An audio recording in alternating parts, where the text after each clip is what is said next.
Assalamualaikum warahmatullahi wabarakatuh. Allahumma sholli ala Sayyidina Muhammad wa ala ali Sayyidina Muhammad. Pemirsa yang dirahmati Allah, marilah kita simak ceramah dari Ustadz Abdul Somad dengan tema Iman, Islam, Ihsan. Sebelumnya marilah kita perbanyak sholawat minimal 1000 kali sehari, agar hidup kita penuh barokah dan mendapatkan syafaat kelak. Selamat menyaksikan. Assalamualaikum warahmatullahi wabarakatuh. Apa kabar Bapak Ibu semua? Sehat? Sudah makan? Mudah-mudahan semuanya selalu dalam iman dan Islam. Alhamdulillahirabbil Allahumma sholli ala Sayyidina Muhammad wa ala ali Sayyidina Muhammad. Kalau Bapak Ibu pergi ke Mekah, biasanya masuk dalam kloter. Sudah lama saya tausiah, baru ini kipasnya seperti helikopter.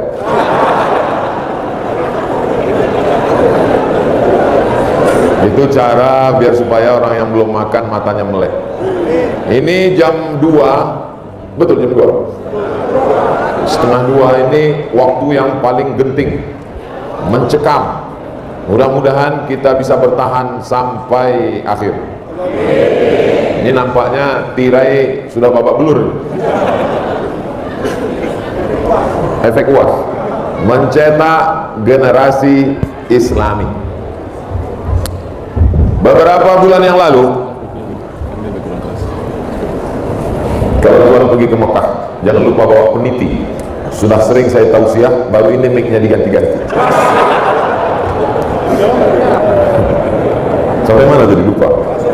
Beberapa bulan yang lalu ada seorang ibu-ibu, nenek-nenek tua dibawa ke kantor pengadilan, dihadapkan meja hijau di depan Pak Hakim, dituntut oleh anaknya karena tidak mau pindah dari rumah.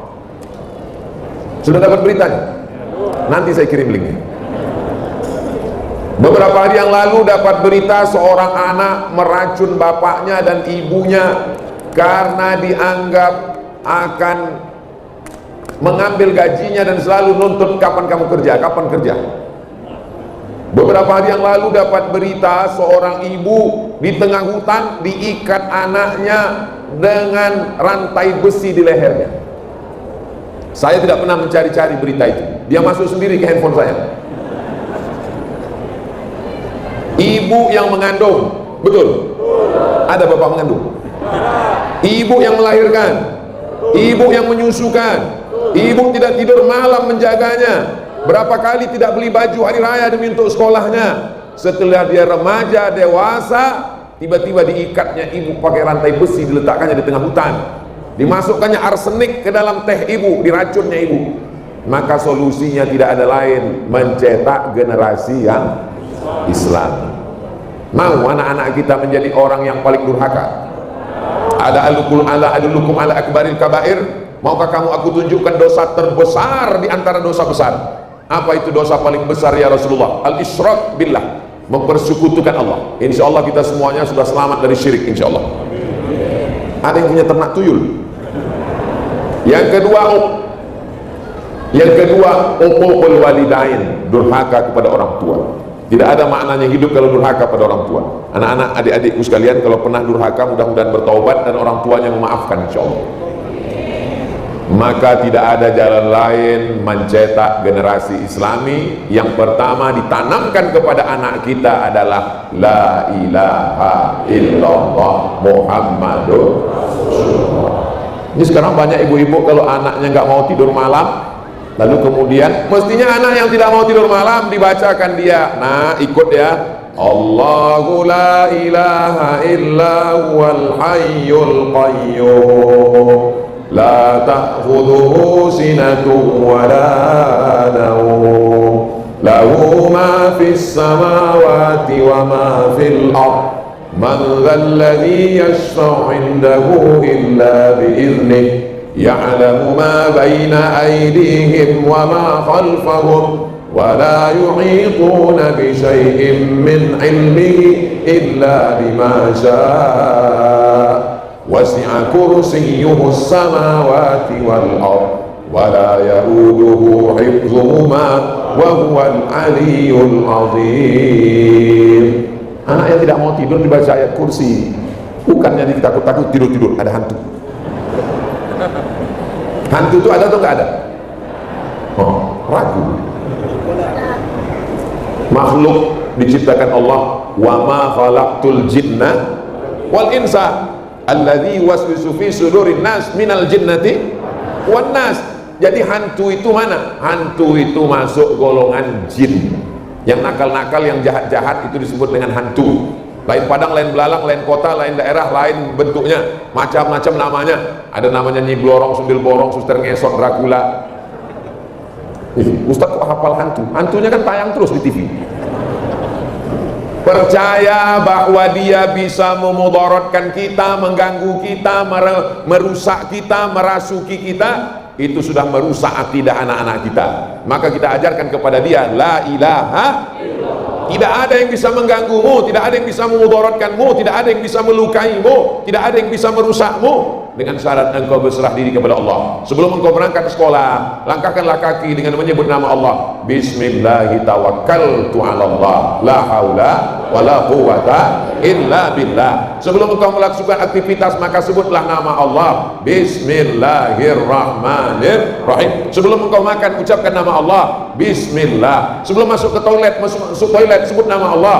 Allahumma inni a'udzubika minal khubusi wal khaba'is. Ya Allah, lindungi aku minal khubusi wal khaba'is, dari setan jantan dan setan betina. Ternyata setan pun nggak ada LGBT. Berarti LGBT lebih parah dari? Nggak ada saya ngomong gitu. Sebelum tidur ucapkan nama Allah. Bismika Allahumma ahya wa amut. Maka jangan salahkan kalau jamaah ini tertidur, karena doanya udah dibaca. Semuanya itu dibalikkan kepada Allah. Meninggal orang tuanya, mati bapaknya, pergi ibunya, maka dia katakan, Allah sayang, aku sayang dengan ayahku, aku sayang dengan ibuku, aku sayang dengan anakku, tapi ada yang lebih sayang lagi. Siapa yang lebih sayang? Allah. Maka disebut orang yang meninggal itu orang yang disayang, almarhum. Almarhum artinya orang yang disayang. Tapi jangan gara-gara itu nanti ibu pulang ke rumah, hai almarhum. Ini semua pelajaran supaya anak-anak kita ini kuat. Ada orang sebelum mati meninggal dunia ditinggalkannya untuk anaknya rumah yang besar, mobil yang megah, rumah, duit yang banyak, tapi ternyata mentalnya keropos, tidak kuat dia menjalani hidup. Di kantor dia ingin gagah perkasa supaya karyawan-karyawannya terhormat, supaya dia berwibawa, dia merasa nggak punya percaya diri. Akhirnya dia pergi ke dukun aja pergi ke polisi. Betul nggak? Tanya Pak Lubis. Dukun melapor ke polisi. Kalau memang dukun bisa nyantet, kenapa nggak dia santet aja? Nah, mesti lapor polisi. Berarti lebih hebat mana polisi sama dukun? Polisi. Tanya Pak Lubis. Bapak Ibu yang dimuliakan Allah Subhanahu wa taala, kalau dia ditanamkan dalam dirinya, tidak ada yang lebih berkuasa daripada Allah, tidak ada yang lebih hebat daripada Allah, tidak ada yang lebih besar daripada Allah. Nanti dia di kantor, dia tidak pede, dia ambil wudhu, dia sholat 2 rakaat, dia angkat kedua tangannya, dia minta sama Allah, Allah Akbar.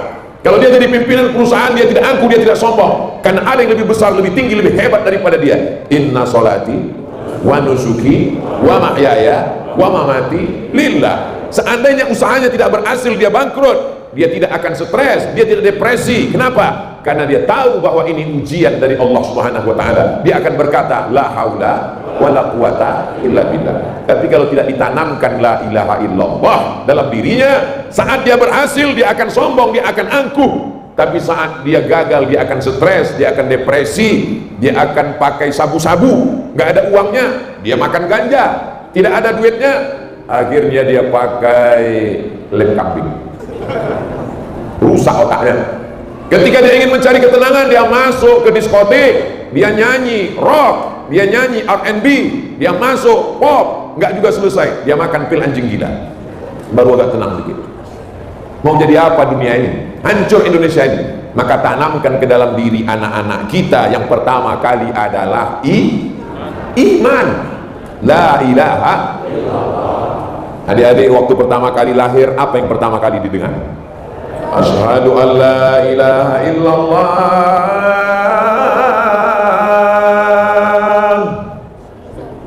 Ada di antara bapak-bapak ini waktu anaknya lahir dibisikannya ke telinga anaknya, nanti kau kukirim ke Jepang. Gak ada. Yang pertama kali dibisikkan la ilaha illallah. Hadisnya ada dalam Sunan Tirmizi, status hadisnya hadisun hasan. Kata Imam Ibnu Saurah Abu Isa At-Tirmidzi, hadis mengazankan ke telinga bayi sebelah kanan azan, sebelah kiri iqamat. Hadisnya hasan. Karena Nabi waktu cucunya lahir, Sayyidina Al-Hasan, Sayyidina Al-Husain, dibisikkannya ke telinga. Tapi bagi yang sudah besar anaknya nggak usah diazankan lagi. Jangan gara-gara ini lalu pulang panggil, sini sebentar. Tong, sini sebentar. Allahu Akbar, Allahu Akbar. Anaknya udah kelas 3 SMP. Begitulah kita menanamkan la ilaha illallah Muhammadur Rasulullah. Andai ada orang yang terbujur kaku di ruang ICU mau mati menghadap Allah, apa yang pertama kita bisikkan ke telinganya untuk melepasnya meninggalkan dunia? Saat pertama kali datang ke dunia kita bisikkan la ilaha illallah. Saat dia akan pergi meninggalkan dunia, kalimat yang kita bisikkan juga ke telinganya sebelah kanan, la ilaha illallah. Ibu pernah membisikkan orang la ilaha illallah? Belum. Besok pagi kalau bapak nggak sholat subuh bisikkan. Siap? Siapa? Hati-hati bapak besok. La ilaha illallah itu dibisikkan hanya pada orang yang sudah sangat sakit keras mau mati sakratul maut. Judul lagunya Setengah Napasku Pergi. Pas sudah mau mati bisikkanlah dia la ilaha illallah. Setelah dibisikkan la ilaha illallah nggak boleh diganggu lagi. Diam. Selama dia diam, diam. Sampai akhirnya dia ngomong yang lain-lain. Mana surat tanah? La ilaha illallah. Berapa harga emas sekarang? La ilaha. Supaya dia mati dalam keadaan husnul khatimah. Allah maktim lana bi husnul khatimah. Tutup usia kami dengan husnul. Kalau ditanamkan imannya kuat, nanti kalau dia kaya dia tidak sombong. Kalau dia kaya dia akan bangun masjid. Mudah-mudahan Ustadz Somad bisa datang melihat masjid yang baru kami bangun. 9 bulan kami bangun masjid Pak Ustadz. Gak boleh sebut namanya, menjaga kode etik jurnalistik. Baru tadi ngomong ke saya. Kita doakan sebelum mati semua bapak ibu ini bangun masjid. Yang gak bilang amin gak jadi. Ibu-ibu bangun masjid, bapak-bapak bangun masjid. Mudah-mudahan. Man bana masjidan, siapa yang bangun masjid? Orang kaya bukan orang yang rumahnya besar. Orang kaya bukan yang mobilnya besar. Orang kaya bukan yang istrinya besar. Orang kaya adalah orang yang masjidnya besar. Ini masjid ini, masjid apa namanya? Baitus Salam. Salam artinya keselamatan. Bait artinya rumah. Baitus Salam, rumah keselamatan. Siapa yang bingung nggak dapat keselamatan di sana, datanglah kemari. Yang di atas tenda dapat sedikit. Hai guys. Allahumma antas salam wa minkas salam wa ilaika ya'udus salam fahayyina rabbana bis salam wa adkhilna al-jannah daras salam. Itu yang selalu kita minta kepada Allah. Salam, keselamatan, kedamaian, ketentraman, ketenangan. Dengan berislam kita akan menjadi tenang insya Allah. Kalau kaya dia tidak sombong, kalau miskin dia tidak putus asa. Kalau seandainya padi-padi yang ada di sawah itu tidak tumbuh, mati, kita masih bisa hidup 3 bulan. Nggak ada beras, kita masih bisa hidup 3 bulan. Kita bisa makan jagung, kita bisa makan tiwul, kita bisa makan ubi, sagu. Seandainya tidak ada lagi makanan pokok, tapi masih ada air, kita masih bisa hidup 3 hari. Hari apa ini? Sabtu, Ahad, Senin, Selasa. Andai kering dunia ini, kita masih bisa hidup sampai hari Selasa. Hari Rabu pagi kosong dunia ini, semua meninggal. Yang hidup tinggal saya sendiri. Kenapa? Karena saya punya air. Tidak ada makanan pokok, masih bisa hidup 3 bulan. Tidak ada air, masih bisa hidup 3 hari. Tapi kalau sudah tidak ada harapan, kau hanya bisa hidup 3 detik. Tik, tik. Islam memberikan harapan. Hai peminum khamar, hai perampok dan pezina, hai orang yang buat dosa, jangan putus asa dari rahmat Allah. Makanya ketika datang seorang Yahudi yang sudah membunuh 99 orang, berapa yang sudah dia bunuh? 99 orang. Dia datang kepada pendeta Yahudi. Hai pendeta Yahudi, aku sudah membunuh 99 orang. Apakah Tuhan mengampunkan dosaku? Kata pendeta Yahudi, dosamu tidak diampunkan Tuhan. Dia ambil pisaunya, kalau begitu kau yang ke-100. Mati kau sekalian.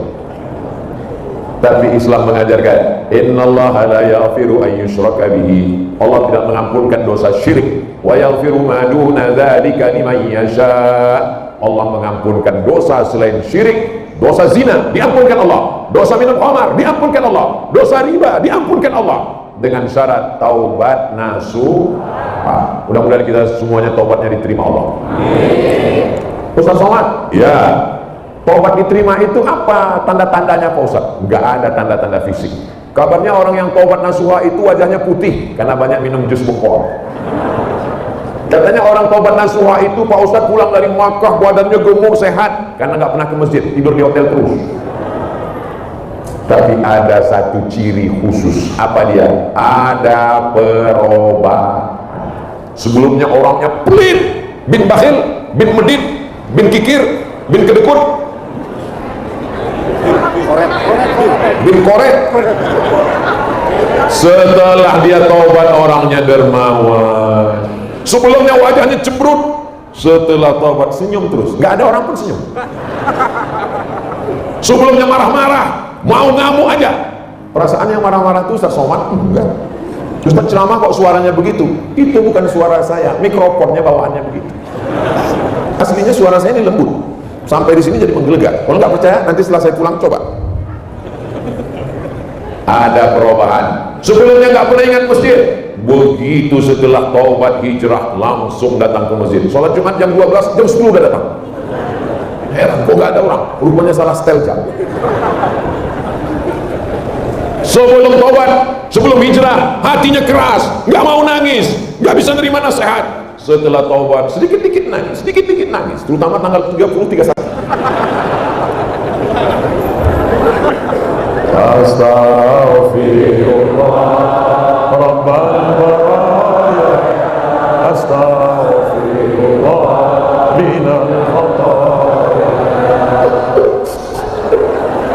Kadang kalau kita istighfar sendiri susah mau nangis. Makanya kalau ada acara zikir akbar, istighosah kubra, muhasabah dengan habib, dengan kiai, hadir aja. Kadang-kadang kalau kita rame itu hati kita lebih mudah melihat kamu nanti nangis kenapa? Banyak dosa? Enggak. Terus kok nangis? Nggak tahu, aku lihat kanan nangis, kiri nangis, depan nangis. Nggak enak, nggak nangis. Kata Nabi, usahakan kamu nangis. Kalau nggak bisa nangis, tabakau, buatlah dirimu menangis. Saya waktu baru pulang dari Maroko, baru kuliah, disuruh mimpin muhasabah. Ustaz Somad bisa mimpin muhasabah, zikirnya bisa, baca yasinnya bisa. Cuman untuk buat orang nangis saya nggak bisa. Coba aja, katanya. Saya tes nangis. Ya Allah, nggak ada yang nangis. Kawat. Begitu banyak dosa kami, gak ada yang nangis. Sudah 5 menit gak ada yang nangis, akhirnya saya nangis. Ya Allah, kenapa kan? Nangis semua. Begitu juga kawan saya bawa jamaah umroh. Sampai ke Makkah, pas melihat Ka'bah, satu rombongan nangis. Ya Allah, satu gak nangis. Bapak gak nangis? Cengeng. Gak nangis dia. Waktu sa'i sampai ke sofa, gak nangis. Sampai ke Marwah, gak nangis. Pas potong rambut, gak nangis. Memang bapak ini keras hatinya. Orang ini belum bertobat. Sampai akhirnya setelah 4 hari di Makkah, pas tawaf wada, tawaf yang terakhir, bapak itu hilang. Kok hilang dia? Dicari sama teman saya yang bawa bimbingan umroh. Ternyata dia di pintu Ka'bah. Nangis. Tanya sama teman saya, bapak kok nangis? Apa yang bapak tangiskan? Aku menangis. Yang ku tangisi, kenapa selama di sini aku nggak bisa nangis? Akhirnya menangis juga. Pada saatnya kita akan melelehkan air mata, asal jangan air mata bu. Kenapa selalu air mata dikaitkan dengan buaya? Karena ternyata buaya nggak punya pori-pori. Seandainya kipas angin ini mati dan kita kepanasan, maka keringatnya keluar dari pori-pori. Buaya nggak punya pori-pori. Kalau ibu bapak nggak percaya, pulang dari sini singgah ke kebun binatang, lihat, periksa. Buaya nggak ada pori-porinya. Makanya kalau dia mengeluarkan keringat dari tubuhnya, dia mengeluarkannya dari saluran yang ada di tepi matanya. Itulah makanya air matanya disebut air mata, karena air itu bukan keluar karena kesedihan, keharuan, tapi karena kekenyangan. Buaya selalu dijadikan contoh permisalan. Begitu juga tentang kesetiaan. Yang paling setia di antara binatang-binatang semua adalah, kok tahu? Karena orang Betawi kalau nikah itu diletakkan di atas depan roti. Buaya ini paling setia selama dia di air.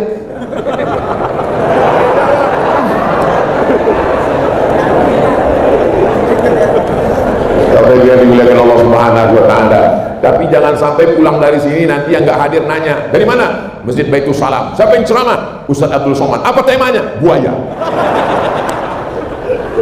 Mencetak generasi Islami yang ditanamkan pertama adalah iman kepada Allah. Andai hidupnya senang, tenang, bahagia, dia akan ingat tetangga, kawan, sahabatnya. Dia tidak angkuh, tidak sombong. Andai dia miskin, susah melarat, dia tidak akan kufur, murtad, nyembah pohon kayu, nyembah batu, nyembah hantu.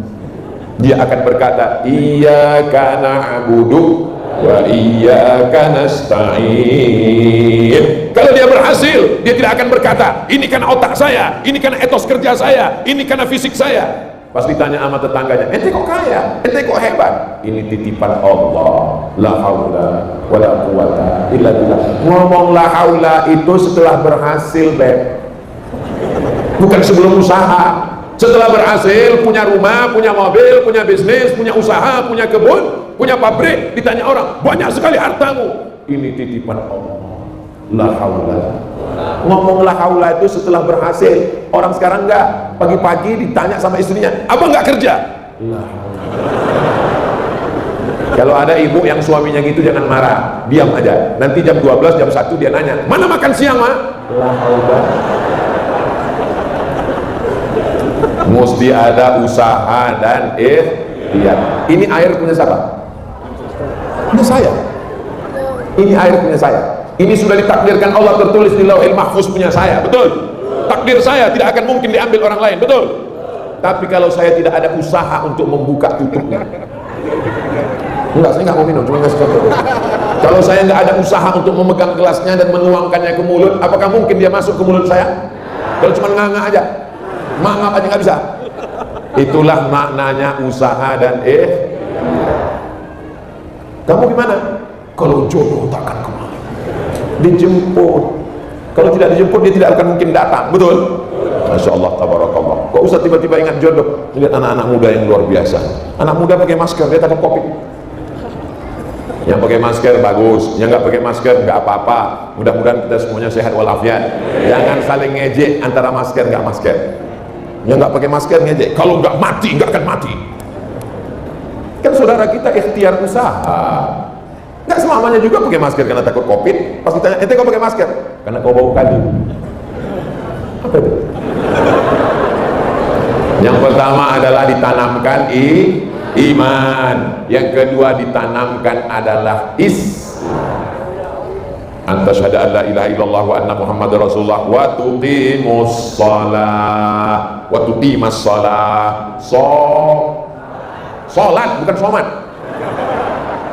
Jangan sampai tinggalkan sholat. Suami ibu gimana, Bu? Yang kabarnya kemarin ibu melapor sama ustaz nggak sholat. Alhamdulillah, Ustaz Somad, suami saya sudah sholat. Sholat apa, Bu? Sholat Jumat. La sholata liman lam yaqra' bi fatihatil kitab. Tidak sah sholat orang kalau tidak baca Al-Fatihah. Maka Al-Fatihahnya mesti benar. Bismillahirrahmanirrahim. Mana ada rohnya tipis, rohnya mesti tafkhim tebal. Bismillahirrahmanirrahim. Hanya nggak boleh dada bergetar, bergetar itu hak. Kalau Bismillahirrahmanirrahim, hanya mesti benar. Alhamdulillahi rabbil alamin di dalam. Alhamdulillahi rabbil alamin, arrahmanirrahim, maliki yaumiddin. Iyanya mesti pakai tasydid, bukan iyyaka na'budu. Iyyaka na'budu wa iyyaka nasta'in. Ihdinas pakai sa, bukan sa. Kadang banyak nggak bisa membedakan mana sa, mana fa, mana sya, mana sa. Siapa tadi yang ceramah? Ustaz Somad. Ihdinas siratal mustaqim pakai qa. Siratal ladzi, pakai ada ja, ada wa. Siratal ladzina an'amta 'alaihim ghairil maghdubi, pakai ba, ada da, ada ba.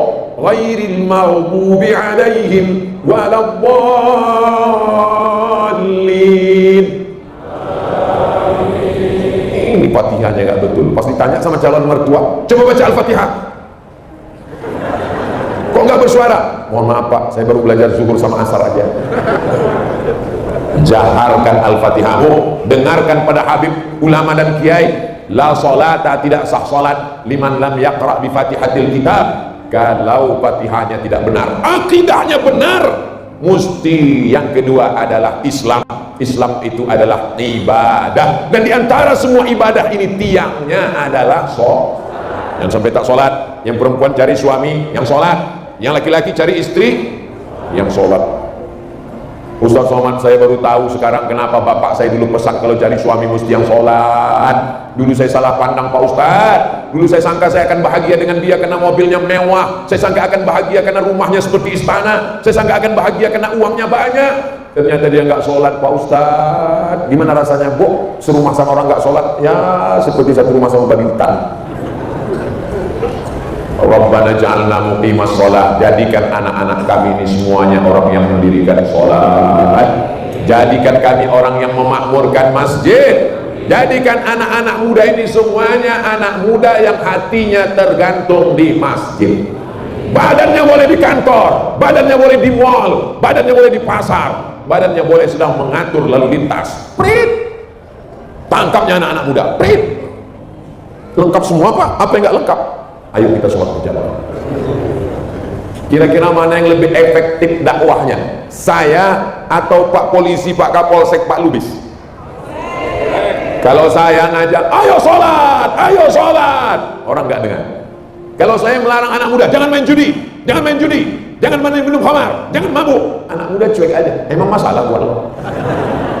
Tapi coba kalau Pak Kapolsek, dia nggak ada pakai suara, dia nggak perlu berteriak, dia cukup pakai pistolnya. Silakan main judi, main. Yang mau mabuk. Pecahkan ginjal kalian. Allahu Akbar. Kenapa Ustaz Somad ini semangat tausiah? Karena habis makan sayur asam, pakai ikan peda, sayur asam, rasanya sulit diungkapkan dengan kata-kata. Karena kata belum tentu bisa mewakili rasa. Andai ku ceritakan rasanya, rasaku belum tentu rasamu. Di mana makannya Pak Ustaz? Di warung makan Bogo. Ya, Bogo. Nanti dipotong, masukkan. Jangan lupa lihat di Instagram yang followernya hampir 7 juta itu. Maksudnya yang belum follow lah. Saudara yang dimuliakan Allah Subhanahu wa taala, yang pertama salat. Idza ja'akum man tardawna dinahu. Kalau datang kepadamu hai bapak-bapak, anak lajang, anak pemuda yang mau meminang anak gadismu, yang pertama kau lihat din agamanya, yang kedua kau lihat wa khuluquhu akhlaknya. Ajak dia salat. Ayo salat dia nak. Oh ya Pak, sebentar ya, saya wudhu dulu. Dia pun wudhu. Setelah itu dia datang salat. Silakan azan, Bapak batuk. Azan. Allahu Akbar, Allahu Akbar.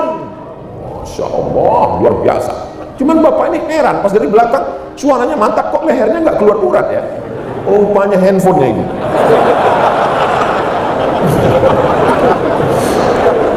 Pas giliran maju ke depan si Bapak pun pura-pura, inilah Ibu tadi buat TS-nya 1 drum. Maju ke depan, Bapak nggak enak, maju deh ke depan. Bismillahirrahmanirrahim. Inna gaya. Ngapain akal kau besar?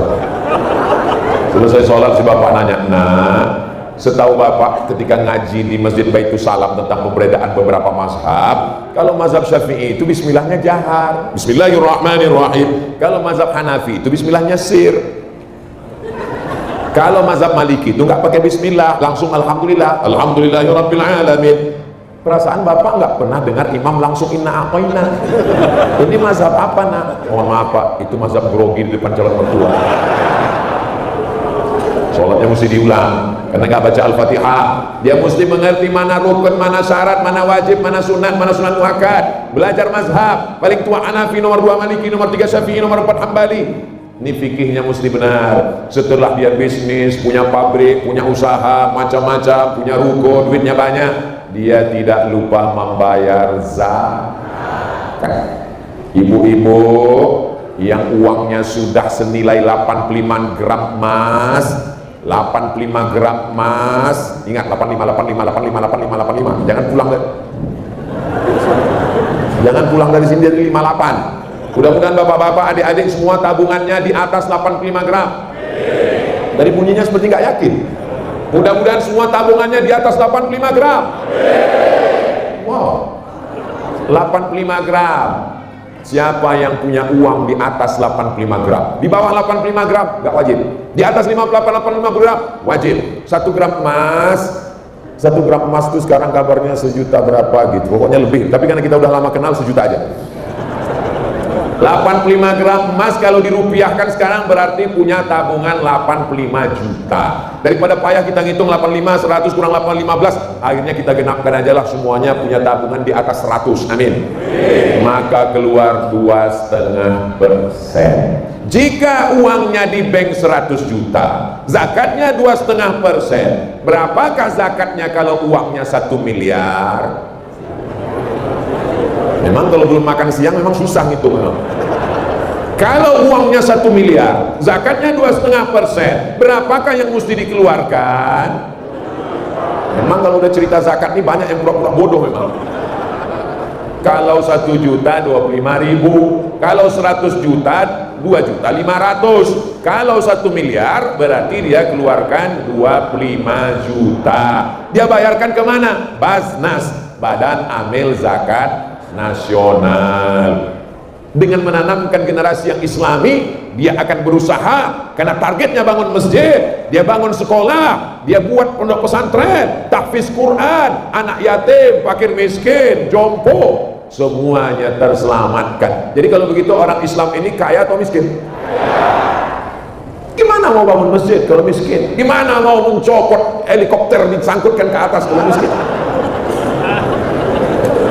Gimana bisa masjid cantik menggelegar suaranya kalau miskin? Maka umat Islam ini, mudah-mudahan anak-anak muda kita ini kita doakan menjadi orang yang kaya raya semua. Ya Allah, jadikan anak-anak muda kami ini kaya raya semuanya ya Allah. Ustadz yang Ustadz doakan kok anak muda? Orang tua kenapa? Orang tua ini masanya udah gak lama.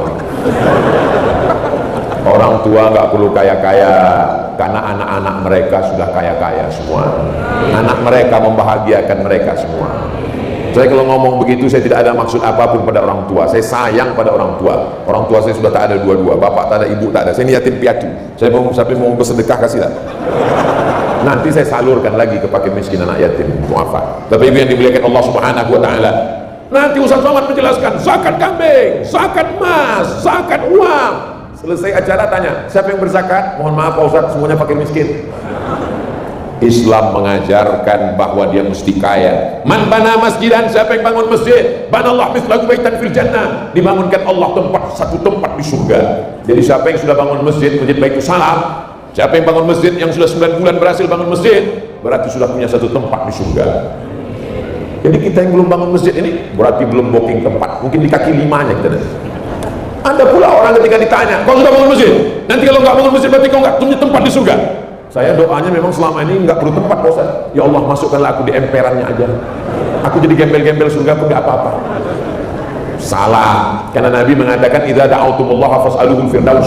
Kalau kau minta sama Allah, mintalah surga yang paling tinggi, dan surga yang paling tinggi adalah surga Jannatul Firdaus. Bapak Ibu semua nanti kalau masuk surga, jangan lupa cari Ustaz Somad. Siap? Assalamualaikum malaikat Ridwan. Waalaikumsalam. Ustaz Somad sudah masuk, sudah belum? Sudah, kata malaikat buat. Mana dia kok nggak kelihatan? Dia VVIP. Amin. Itu cara saya minta amin kan dari jamaah. Masya Allah. Mohon maaf Pak, saya ngelihat Bapak, Masya Allah, langsung ingat rambut Bapak putih, berarti ada kemungkinan jadi presiden. Mohon maaf tiba-tiba. Udah fokus ke yang tadi. Sampai mana cerita kita tadi? Mesti punya uang supaya cari. Insya Allah anak-anak muda bisnisnya lancar. Yang selama ini dia berpikir saya tidak perlu kaya raya, miskin, susah, melarat. Jangan, itu otak Belanda. Kata Belanda, tanahmu biar kami yang urus, hutanmu biar kami kelola, yang penting kau berzikir saja. Orang Islam keluar dari masjid doanya, Allahumma inni as'aluka min fadlik, berikanlah aku rezekimu, berikanlah aku rezekimu. Kenapa minta rezeki? Karena keluar dari masjid dia minta cari rezeki. Setelah rezekinya dapat, dia pun akan membangun panti, bangun sekolah, membangun madrasah, membangun semua fasilitas. Berapa banyak anak-anak yang cerdas otaknya, IQ-nya tinggi, IP-nya 4, tapi karena tidak ada tempat kos, karena bayar biaya kuliah mahal, adik-adik ini pun berkumpul, akhirnya anak-anak berprestasi, bisa terbantu insya Allah. Imannya kuat, Islamnya kuat, syahadat, sholat, zakat, puasa, haji. Sebelum bisa haji umroh, insya Allah Ustadz Abdul Somad nanti akan umroh akbar bulan Februari 2023 bersama jamaah. Mudah-mudahan Bapak Ibu kita ketemu di Makkah insya Allah. Ongkos nanggung masing-masing. Labbaik Allahumma labbaik, labbaik la syarika laka labbaik, innal hamda wan ni'mata lak wal mulka la syarika lak. Kebetulan pembimbingnya dari Jawa Barat. Labbaik Allahumma labbaik. Jamaahnya saya pas ngeliat, loh ini terlalu slow, akhirnya saya ambil mikro, datang yang dari Medan, labbaik Allahumma labbaik. Jadi tidak selamanya orang yang bersuara keras itu ajarannya keras, dia cuma mau membangunkan orang yang sedang tertidur lelap. Mau labbaik Allahumma labbaik slow, gak masalah. Mau suaranya kuat, gak masalah. Yang penting kalau dia kaya pergi ke Baitullah. Tapi jangan sangka kalau nggak ada uang lalu kita nggak dapat pahala haji dan umrah. Man sholat subuh fi jama'atin, siapa yang sholat subuh berjamaah, summa qa'ada yadhkurullah, duduk berzikir dengan Allah hatta tatul asyamsu, sampai terbit matahari, summa yusalli rak'ataini, sholat sunat 2 rakaat. Sholat subuh berjamaah, habis sholat subuh jangan keluar masjid, zikir sampai terbit matahari, sholat sunat isyraq 2 rakaat, kanat lahu ka'ajri hajjatin wa umrah, dapat pahala seperti haji dan umrah. Allah adil apa nggak adil? Allah adil apa nggak adil? Adil. Yang kaya berangkat umrah, yang nggak sanggup di masjid sholat subuh zikir. Yang hebat orang kaya sholatnya di masjid, zikir, sholat sunat, dapat dua-dua. Yang lebih parah nggak kaya, bangunnya jam 9. Pas ditanya, ente nggak melaksanakan haji dan umrah? Yang penting Allah ridho. Gimana Allah ridho kalau tidak beribadah kepada Allah Subhanahu wa ta'ala? Ente nggak sholat, ente nggak haji, ente nggak umrah. Manusia masuk surga bukan karena ibadah, manusia masuk surga karena kasih sayang Allah. Ucapanmu betul goblok. Manusia itu masuk surga bukan karena ibadahnya, masuk surga itu karena kasih sayang Allah. Tapi kasih sayang Allah tidak akan turun pada orang yang tidak beribadah. Nanti ibu jangan mau dikerjain sama anaknya, bangun nak sholat subuh. Mama yang sholat belum tentu masuk surga, karena mama selalu nyuruh-nyuruh aku. Kenapa? Karena dia tidak mendapatkan pendidikan yang islami. Gambar saya, jangan sampai kalian foto lalu besok kalian upload di FB, captionnya tunjukkan 8 perbedaan. Pendidikan Islam yang pertama adalah iman, yang kedua adalah Islam, yang ketiga adalah ihsan. Jadi judul kajian hari ini triple I. Tapi jangan gara-gara ini nanti ditanya siapa yang ceramah, Ustaz Somad, judulnya apa? Iman, Islam, ihsan. Iman keyakinan, Islam ibadah, ihsan akhlakul karimah. Ustaz Abdul Somad saking groginya sampai tidak berakhlakul karimah. Kenapa? Mestinya di awal ceramah itu kan disebutkan yang terhormat Umi, ada Umi saya hadir, datang jauh-jauh dari Jombang. Yang terhormat kakak-kakak saya, ada ustazah-ustazah, ada Ustadz Ardi, sampai lupa nyebut. Kenapa? Saking kan groginya menghadapi orang-orang penghuni surga ya. Jadi punya aminnya seperti nggak yakin. Saya mestinya tadi duduk seperti raja-raja dan bangsawan. Lalu kenapa Ustaz berdiri? Karena ada orang di sana sepertinya dia. Dan saya berdiri. Jamaah ini menyuruh berdiri. Gak ada mereka nyuruh saya berdiri Ustaz, gak ada. Tapi ku tahu yang kau mau. Itu saudara-saudaraku yang ada di luar tidak berdiri, suruhnya berdiri. Mereka pun berdiri, mereka tak dapat tempat duduk. Masya Allah, tabarakallah. Mudah-mudahan saudara-saudara, ibu-ibu, bapak-bapak yang ada di tenda-tenda di sana, boleh jadi mereka lebih dulu masuk surga daripada kita. Kok diaminkan?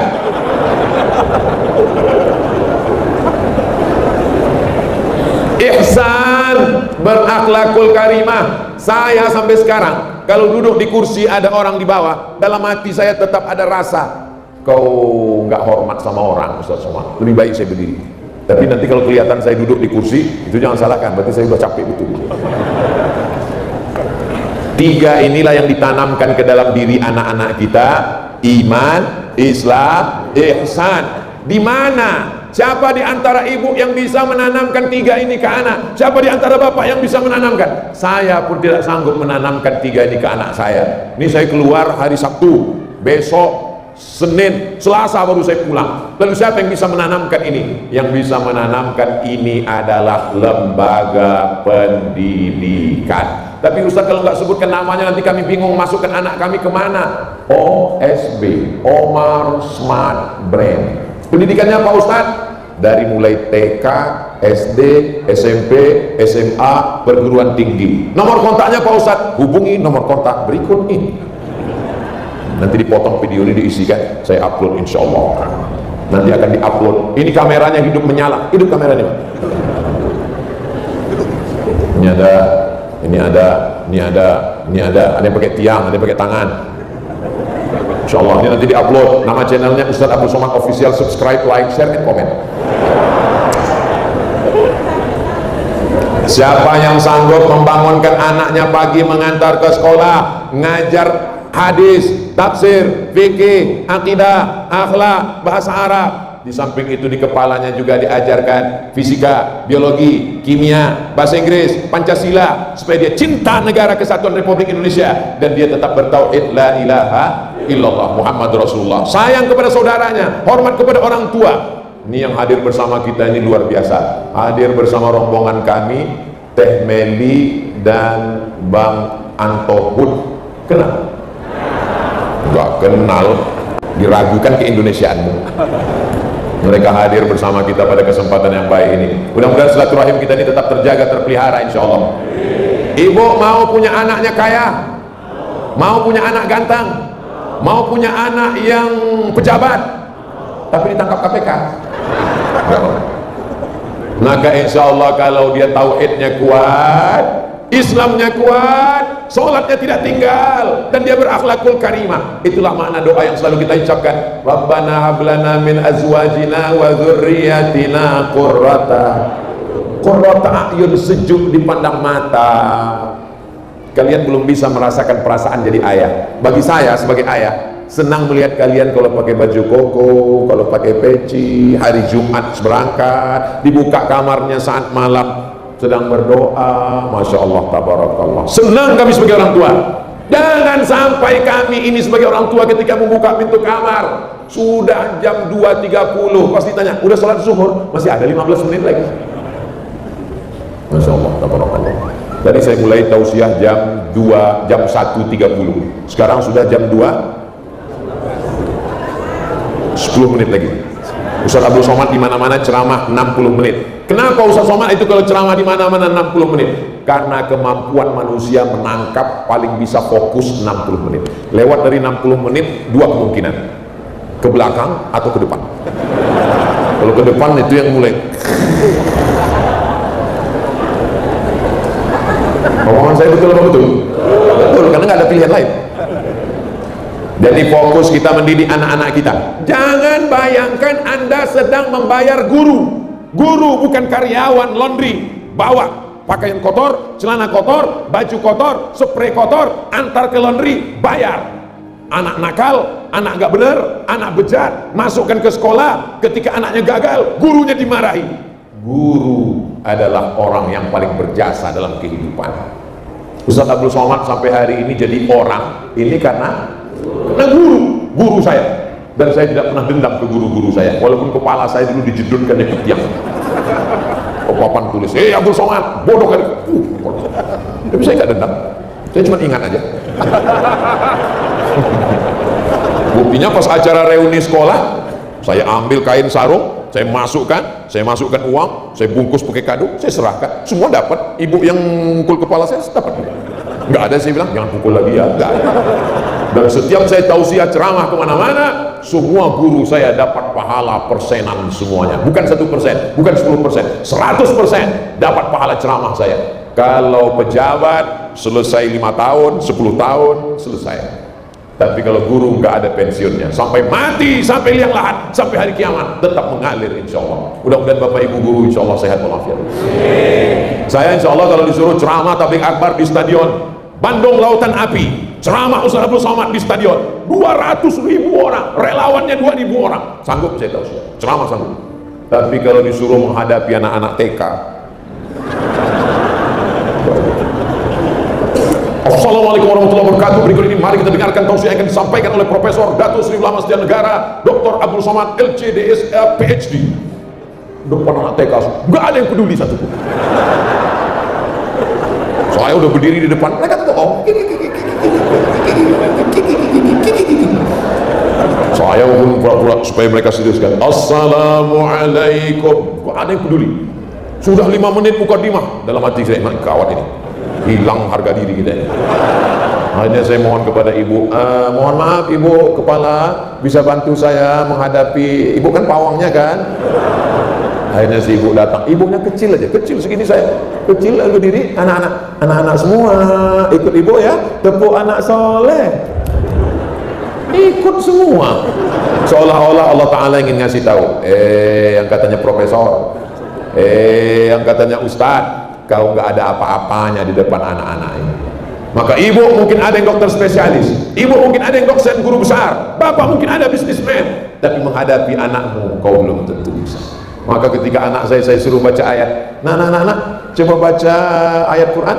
Dia baca, wailul lil mutaffifin alladzina idza iktalu 'alan nasi yastawfun walladzina idza kaluhum aw wazanuhum yukhsirun. Meleleh air mata saya, ya Allah. Ternyata yang menanamkan itu adalah guru-guru di sekolahmu. Saya langsung datang ke sekolahnya, mau ketemu dengan gurunya, mau saya cium tangannya, pas ketemu enggak jadi, karena gurunya perempuan. Tidak ada alasan bagi bapak ibu semua anaknya nggak bisa ngaji. Tidak ada alasan anaknya tidak bisa bertauhid. Tidak ada alasan anaknya kufur. Tidak ada alasan anaknya tidak berakhlakul karimah. Nanti di akhirat kalau ditanya, Abdul Somad, sudah kau sampaikan? Sudah ku sampaikan ya Allah. Di mana? Masjid Baitus Salam. Apa yang kau sampaikan? Tanamkan ke dalam diri anak kita iman, Islam, ihsan. Di mana menyampaikannya? Daftarkan ke Omar Smart Brand sebelum tanggal penutupan berikut ini. Kuota terbatas, limited edition. Saya lepas, kantor OSB langsung. Kantor OSB langsung. Jangan takut, jangan cemas, jangan khawatir. Suami saya Pak Ustadz, daftarkan suaminya. Insya Allah ada penyelenggaraan jenazah. Salatullah, salamullah ala Taha Rasulillah. Salatullah, salamullah ala Yasin Habibillah. Tawassalna bi bismillah wa bil hadi Rasulillah wa kulli mujahidin lillah bi ahlil badri ya Allah. Semua yang kita lakukan ini supaya kita diakui sebagai umat Nabi Muhammad SAW. Kalau nanti kita mati, yang nyolat jenazahkan kita nanti mereka. Saya ingin kalau saya mati, anak saya lah yang mengangkat takbiratul ihram, Allahu Akbar. Jangan sampai waktu kita mati ditelepon anak kita sama teman kita, kau di mana? Mohon maaf, lagi diving dengan ikan paus. Kenapa nggak ditelan ikanku aja kau langsung? Kau sedang di mana? Ini istri mau sakratul maut, mohon maaf, rapat penting. Adakah yang lebih penting daripada ibumu yang melahirkanmu, yang mengandungmu? Andai kau gendong ibumu dari BSD ke Makkah, tawaf sa'i dan umrah, pulang lagi kemari, tak dapat menebus teriakannya waktu melahirkan engkau, robek dagingnya. Kalian pikir melahirkan ini mudah? Ini banyak anak-anak ini nggak ngerti bagaimana sakitnya melahirkan. Saya sebenarnya mau menjelaskan, tapi nanti saya jelaskan kalian nggak percaya. Kalian pikir kalian lahir ke dunia ini seperti bersin aja, bersin. Tanya ibu-ibu ini, apa kata Allah dalam Quran? Wahnan ala wahnin, lemah di atas lemah. Maka laki-laki nanti kalau kalian sudah menikah, punya istri, sekali paling tidak kalian melihat bagaimana istrimu meregang nyawa supaya kau berbakti kepada ibumu, supaya kau takut sadar bagaimana sakitnya melahirkan. Makanya kalau ada perempuan durhaka pada ibunya, saya terus terang heran, karena dia mengandung, dia pernah melahirkan, kok bisa-bisanya dia melawat ibunya. Kalau ada orang durhaka ngadu ke saya, Ustaz Somad, ini ada orang lawan sama ibunya, yang pertama saya tanya, dia laki-laki apa perempuan? Karena kalau laki-laki masih masuk akal, tapi kalau perempuan, dia perempuan Pak Ustaz. Pertanyaan kedua, dia waras apa gila? Karena kalau dia waras, otaknya lurus, tidak mungkin dia durhaka. Karena dia mengandung, karena dia melahirkan, dia merasakan sakitnya. Betul ibu? Betul betul.